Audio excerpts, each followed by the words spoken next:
House of the Dragon Episode 3 trailer explained.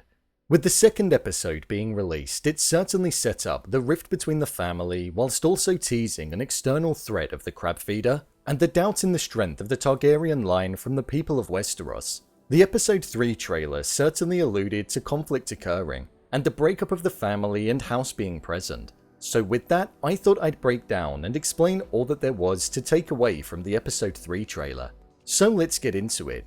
Here is House of the Dragon Episode 3 trailer explained. Just to let you know, this video will contain spoilers from the first two episodes of the show.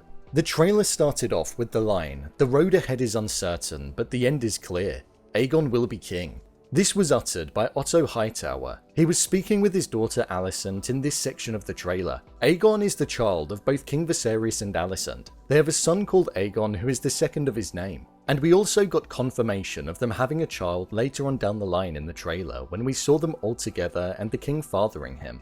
This was Otto's plan all along. Way back in episode 1 when he first asked his daughter Alicent to go and comfort the king in his chamber, shortly after the queen had died and the ceremony had taken place, Otto had planned for this moment to arrive, for Alicent to be the mother of one of the king's children, to give him a son and for there to be a direct line to the throne. We then heard the line, "He is the firstborn son of the king," being spoken by Otto, as we had an eruption of cheers from the people of Westeros, as Alicent and the king walked out of a carriage. This could well be one of the first public appearances of them together since birth, hence the applause and cheer that they were met with.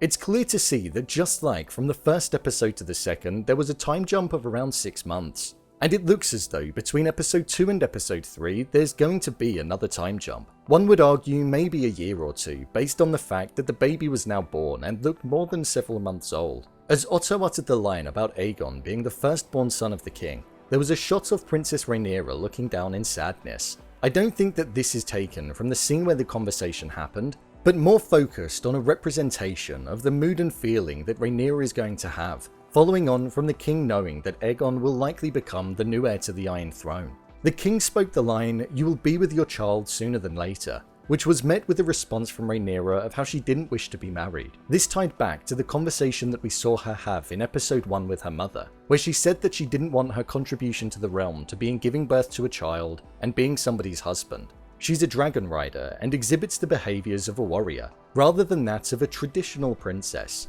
So there's most certainly going to be a difference in opinions between herself and her father. We saw this by him expressing how not even he exists above tradition and duty, showing that he expects her to follow the traditional route to get married and give birth to a child. With everything that's going on with Aegon being born, her likely losing her place as heir to the Iron Throne, adopting a title that's similar to the queen that never was, her father expecting her to follow suit in marrying somebody, and her feeling as though she has nobody left there for her because nobody is showing focus of care, she's going to leave King's Landing and I think seek shelter and reside with her uncle Daemon at Dragonstone, especially considering it was gifted to her when she became of age, so she essentially holds claim to the land anyway.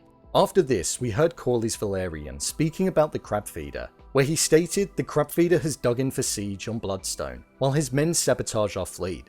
The matter of Stepstones is regrettably urgent. We had this with the scene of the Crabfeeder looking like he's at one of the places where he's staking claim, and nailing somebody into the wood where the crabs then feast upon the individuals that are there. We saw him doing this in episode 2 of the show, so it appears to be one of his ways of fighting or at least showing threat. I believe Corlys will now be speaking to the king about the urgent matter, as we know he's now working with Daemon following the events that unfolded at the end of episode 2.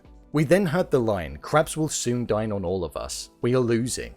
I think this could be getting spoken about the lack of things that are being done in order to stop the Crabfeeder, and the fact that he's been almost left to his own devices to carry out what he's been doing.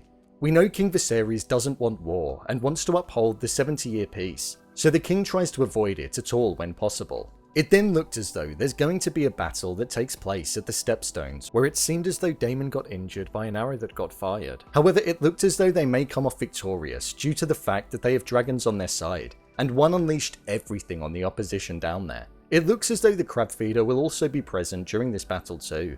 Episode 3 of the show looks like it could potentially be the most exciting one that we've seen so far. I'm looking forward to seeing what exactly is going to happen between Viserys and Rhaenyra, Daemon taking on a battle at the Stepstones with the Crabfeeder, and the first battle on screen in this series. I'm sure it's going to be epic. So, there you have it.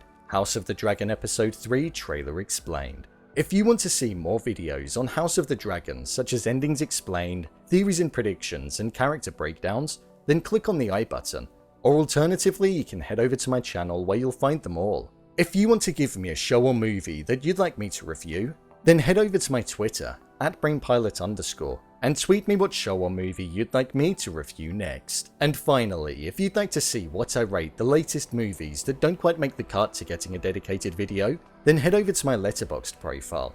It's where I rate the latest releases in real time. What do you think is going to happen in episode 3? Leave a comment down below, and don't forget to subscribe. I'll see you next time.